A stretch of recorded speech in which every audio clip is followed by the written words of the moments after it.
Hello guys, आज हम explain करने वाले हैं एक एक्शन फैंटेसी मूवी को जिसका नाम है गोल्डन मॉन्क। मूवी की शुरुआत में हमें बताया जाता है कि हजारों साल पहले चाइना में नर्क के दरवाजे खुल गए थे, जिनमें से कई सारे शैतान बाहर आने लगते हैं। इसीलिए एक अमीर आदमी डीमन हंटर्स को हायर करता है, यानी कि शैतान पकड़ने वालों को, ताकि ये खुद को और अपने परिवार को सुरक्षित रख सके। इन डीमन हंटर्स में ही एक मेन कैरेक्टर जेड भी है, और जैसे ही दरवाजा खुलता है तो जेड फौरन उस पर हमला कर देती है। पर ये शैतान नहीं बल्कि ये भी डीमन हंटर ही है। इसका नाम टोंग है। पर तभी हम देखते हैं कि जो असली डीमन है यानी शैतान, वो जमीन के नीचे से आ जाता है। बाकी सारे डीमन हंटर्स इसे पकड़ने की कोशिश करते हैं, पर वो इन डीमन हंटर्स के जादू से भी काबू में नहीं आता और डीमन उन्हें ही खा जाता है। इसे देखकर बाकी डीमन हंटर भाग जाते हैं और फिर वो डीमन अपनी जीप से टोंग को पकड़कर खींच लेता है। ये मॉन्स्टर जमीन के नीचे नीचे ही चल रहा है, जिससे सारी जमीन टूट रही है और इससे इंसानों के घर भी। तभी वो डीमन हंटर इस शैतान को पानी में ही पकड़ने की कोशिश करते हैं, पर वो डीमन बाहर आ जाता है और हम देखते हैं कि टोंग अभी भी जिंदा है। और वो डीमन बाहर आते ही एक और डीमन हंटर को खा जाता है। इसके बाद ये डीमन बाहर भी तबाही मचाने लगता है। टोंग इसके ऊपर से ही उसे रोकने की कोशिश करता है, पर वो डीमन इसे नीचे फेंक देता है। तभी वहाँ जेड आ जाती है और ये डीमन लगातार लोगों को खाता जा रहा है। तभी जेड उस डीमन की आंख में एक जहरीला तीर मारकर उसे मौत के घाट उतार देती है। इसके बाद वो उस डीमन पर चढ़कर उसे काटने की कोशिश करती है, पर तभी टोंग आकर उसे डीमन के खून से बचा लेता है और वो खून जैसे ही उस अमीर आदमी पर गिरता है तो वो उससे जल जाता है। इसके बाद जेड टोंग को हटाकर फिर से उस मॉन्स्टर के ऊपर चढ़ती है और उसकी रीढ़ की हड्डी निकाल लेती है। इसके बाद अगले दिन जेड वापस अपने घर आते हैं और वो वहाँ पर अपनी मशीन के जरिए उस डीमन की रीढ़ से उसका लिक्विड निकालने लगती है, क्योंकि वो इसके जरिए वापस अपने प्यार को ढूंढना चाहती है। और इस मैजिक को पूरा करने के लिए अब उसे बस एक और चीज की जरूरत है। तभी फ्लैशबैक में हमें बताया जाता है कि जेड एक स्वर्ग में रहती थी, जहाँ की रानी ने इसे एक पेड़ की निगरानी पर रखा था, क्योंकि उस पेड़ से जल्द ही फल निकलने वाले थे जिन्हें खाकर कोई भी अमर हो सकता है। पर तभी जेड के पास उसका आशिक आ जाता है, जो कि कोई और नहीं बल्कि टोंग है। और फिर ये दोनों लवर एक दूसरे के प्यार में खो जाते हैं और तभी वो फल निकलने लगते हैं। और जब तक इन्हें होश आता है तब तक वो फल निकल कर भी झड़ जाते हैं। और तभी वहाँ रानी भी आ जाती है, जो इन दोनों पर बहुत गुस्सा है, क्योंकि इन दोनों ने अपने प्यार के चक्कर में उसकी अमरता की रस्म खत्म कर दी। रानी बताती है कि ये फल 3000 साल में एक बार उगते हैं, इसीलिए इनकी लापरवाही के लिए रानी इन्हें सजा देने के लिए टोंग को एक लिक्विड पिलाती है, जिससे ये सब कुछ भूल जाता है और उसे नीचे इंसानों में भेज देती है।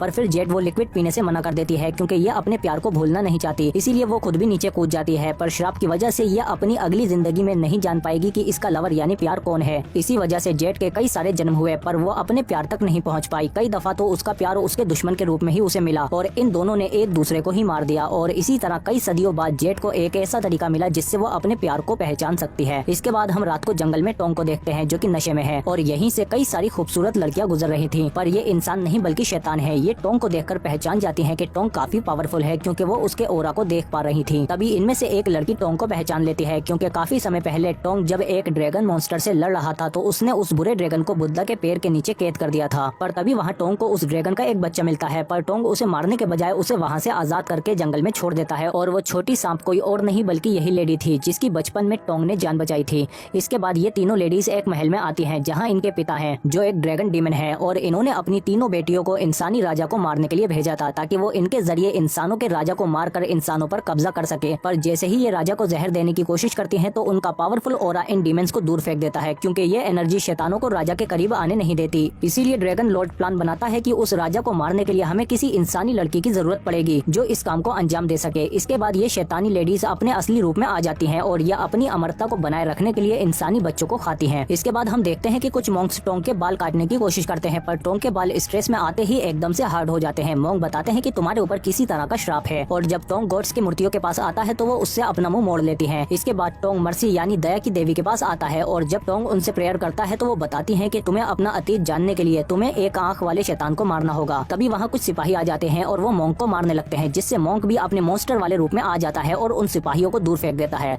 इसके बाद वो मॉन्क बताता है कि मैं स्वर्ग से आया हूँ ताकि मैं अपने दोस्त की मदद कर सकूं। और फिर वो मॉन्क जैसे ही टोंग के सिर पर हाथ रखता है तो टोंग को अपना अतीत याद आ जाता है कि टोंग किसी से प्यार करता है और श्राप की वजह से वो नहीं जानता कि वो लड़की कौन है। इसके बाद मॉन्क अपने इंसानी रूप में आकर टोंग से कहता है कि हमें सबसे पहले एक आंख वाले डीमन को ढूंढना होगा। इधर ड्रैगन लॉर्ड को भी पता चल जाता है कि टोंग को स्वर्ग से निकाल दिया गया है, इसीलिए वो अपनी फुल पावर में नहीं है, क्योंकि टोंग ने ही ड्रैगन लॉर्ड को बुद्धा के पैर के नीचे कैद किया था। और बदला लेने के लिए ड्रैगन लॉर्ड अपनी बेटियों को ऑर्डर देता है कि टोंग की माशुका को ढूंढो, हम उस लड़की के जरिए ही इंसानी राजा को मरवाएंगे। पर स्नेक डीमन टोंग को नुकसान नहीं पहुंचाना चाहती। इसके बाद हम देखते हैं कि गांव में एक लड़की लड़के के भेष में आती है और खाने के लिए इसकी टोंग के साथ बहस हो जाती है, पर टोंग इसे खाना देने से मना कर देता है, जिस पर वो लड़की हल्क में बदल जाती है। पर टोंग खुद एक डीमन हंटर है। तभी वो देखता है कि एक आंख वाला मॉन्स्टर इन्हें देख रहा है और वो एक आदमी को पकड़कर खा जाता है, जिससे डरकर बाकी लोग भी बाहर भाग जाते हैं। इसके बाद वो मॉन्स्टर गाँव में तबाही मचाने लगता है। तभी वहाँ जेड भी आ जाती है, क्योंकि ये भी एक आंख वाले मॉन्स्टर को ढूंढ रही थी। इधर मॉन्स्टर लोगों को खा रहा है, तभी जेड उस पर हमला करती है और बाकी सिपाही भी उसे घेर लेते हैं और मूंछ वाली लड़की उसकी आंख पर हमला करती है, पर जेड उसे रोक देती है क्योंकि इसे मॉन्स्टर की आंख चाहिए। पर इसी बीच वो मॉन्स्टर उस मुच्छर को पकड़ लेता है और जैसे ही वो इसे खाने की कोशिश करता है तो बाकी सिपाही उस पर हमला करके उसे बचा लेते हैं। पर फिर वो मॉन्स्टर टोंग को पकड़ लेता है, लेकिन टोंग अपने बालों से उसके हाथ को जख्मी कर देता है। इसके बाद जेड को टोंग के बाल देखकर आइडिया आता है कि तुम तो एक एरो का काम करोगे, और फिर ये टोंग को एक गुड़ैल में डालकर एंग्री बर्ड की तरह उसे शूट कर देते हैं और टोंग अपने बालों की मदद से मॉन्स्टर को चीरता हुआ उसके पार हो जाता है। इसके बाद जेड उस मॉन्स्टर के ऊपर चढ़कर उसकी आंख निकाल लेती है और उसे लेकर अपने घर आ जाती है। इसके बाद जेड उस आंख को मशीन में डाल देती है और उसकी मदद से अब जेड को सब कुछ दिखने लगता है कि उसका प्रेमी कैसा दिखता है, जो कि कोई और नहीं बल्कि टोंग ही है। और फिर टोंग भी ये सब देखकर समझ जाता है कि जिस प्यार को वो ढूंढ रहा है वो जेड ही है, और फिर ये दोनों एक दूसरे से मिलकर गले लग जाते हैं। पर तभी वहाँ ड्रैगन लॉर्ड अपनी बेटियों के साथ आ जाता है और टोंग पर हमला कर देता है। तभी वहाँ मुच्छड़ भी आकर टोंग की मदद करने लगती है। स्पाइडर डीमन उसे पकड़ने की कोशिश करती है पर वो बचकर निकल जाती है, और फिर डॉग डीमन को अपनी तलवार से मारने की कोशिश करती है पर वो डॉज कर जाती है, लेकिन फिर भी एक तलवार लग जाती है। इधर जेड टोंग को बचाने के लिए बीच में आ जाती है पर ड्रैगन लॉर्ड उसे दूर फेंक देता है। टोंग उस पर गुस्से में हमला करता है पर ड्रैगन लॉर्ड फिर से हावी हो जाता है। जेड दोबारा हमला करने की कोशिश करती है पर वो इसके आगे नहीं टिक पाती और ड्रैगन लॉर्ड इन सब पर हावी हो जाता है। पर मुच्छड़ जब इस पर हमला करती है तो ड्रैगन लॉर्ड उसका हमला उस पर ही उल्टा कर देता है और बेचारी मुच्छड़ मर जाती है। स्पाइडर डीमन फौरन टोंग को पकड़ लेती है और ड्रैगन लॉर्ड टोंग के सीने में अपने पंजे घुसा देता है। तभी जेड कहती है कि इसे छोड़ दो प्लीज, तुम जैसा कहोगे मैं वैसा ही करूंगी। जिस पर ड्रैगन लॉर्ड अपनी बेटी से जेड को एक पैरासाइट खिलाने को कहता है और जेड से कहता है कि अब अगर तुमने मेरी बात नहीं मानी तो ये पैरासाइट तुम्हें अंदर से ही खाने लगेगा, इसीलिए तुम्हें अपने राजा के करीब जाकर उन्हें जहर देना होगा। और फिर जेड टोंग को जख्मी छोड़कर राजा के पास चली आती है और अपनी खूबसूरत अदाओं से राजा को अट्रैक्ट करके उनके करीब आ जाती है।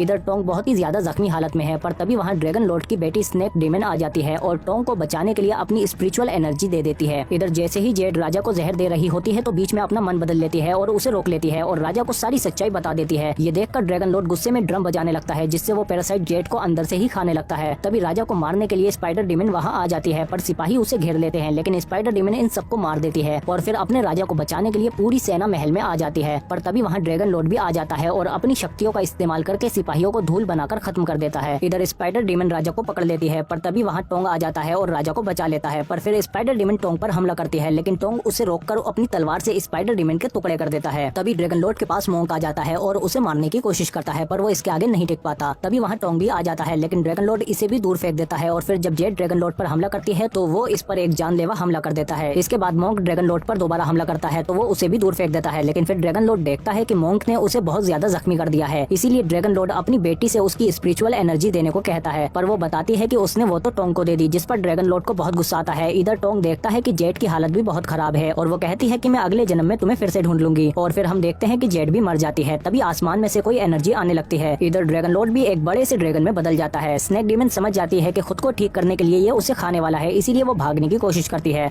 पर ड्रैगन लॉर्ड अपनी बेटी को भी खा जाता है और फिर से ठीक हो जाता है। इधर आसमान से एक एनर्जी टोंग के पास आती है और हम देखते हैं कि टोंग को अपनी शक्तियाँ वापस मिल गई हैं और वो एक गोल्डन वॉरियर में बदल जाता है। ड्रैगन लॉर्ड जब इसकी ओर बढ़ता है तो टोंग अपने बहुत सारे क्लोन बना लेता है और ड्रैगन लॉर्ड को चारों तरफ से घेर कर उसे दूर फेंक देता है, और फिर ये सारे क्लोन्स मिलकर एक बड़े से ड्रैगन में बदल जाते हैं और फिर ये दोनों ड्रैगन आपस में लड़ने लगते हैं। पर ड्रैगन लॉर्ड इसे बीच से पकड़कर अलग कर देता है, पर वो सारे क्लोन्स फिर से एक दूसरे के साथ जुड़ने लगते हैं और फिर ये सब मिलकर एक बड़े से गोल्डन वॉरियर में बदल जाते हैं। और फिर ये वॉरियर एक जोरदार पंच मारकर ड्रैगन लॉर्ड को नीचे गिरा देता है और फिर ये एक पावरफुल पंच ड्रैगन के मुंह में घुसेड़ देता है और अपनी एनर्जी भी उसके आर पार करके वापस से एक वॉरियर में बदल जाता है और फिर ये अपने इंसानी रूप में आ जाता है। ड्रैगन लॉर्ड को मारने के बाद ये जेड के पास आता है, पर वो अब डस्ट में बदलकर गायब हो जाती है। इसके बाद वहाँ गॉड ऑफ मर्सी आती है और टोंग से कहती है कि तुम अब वापस स्वर्ग में जा सकते हो, पर टोंग मना कर देता है कि वो जेड के बगैर वहाँ क्या करेगा। पर फिर गॉड ऑफ मर्सी को उस पर दया आती है और वो जेड की आत्मा को एक बर्ड में बदल देती है ताकि टोंग अपने प्यार के साथ हमेशा रह सके। इसके बाद टोंग उनका शुक्रिया अदा करता है और इसी के साथ ये मूवी यहीं खत्म हो जाती है। आप कमेंट करके बताओ कि आपको ये मूवी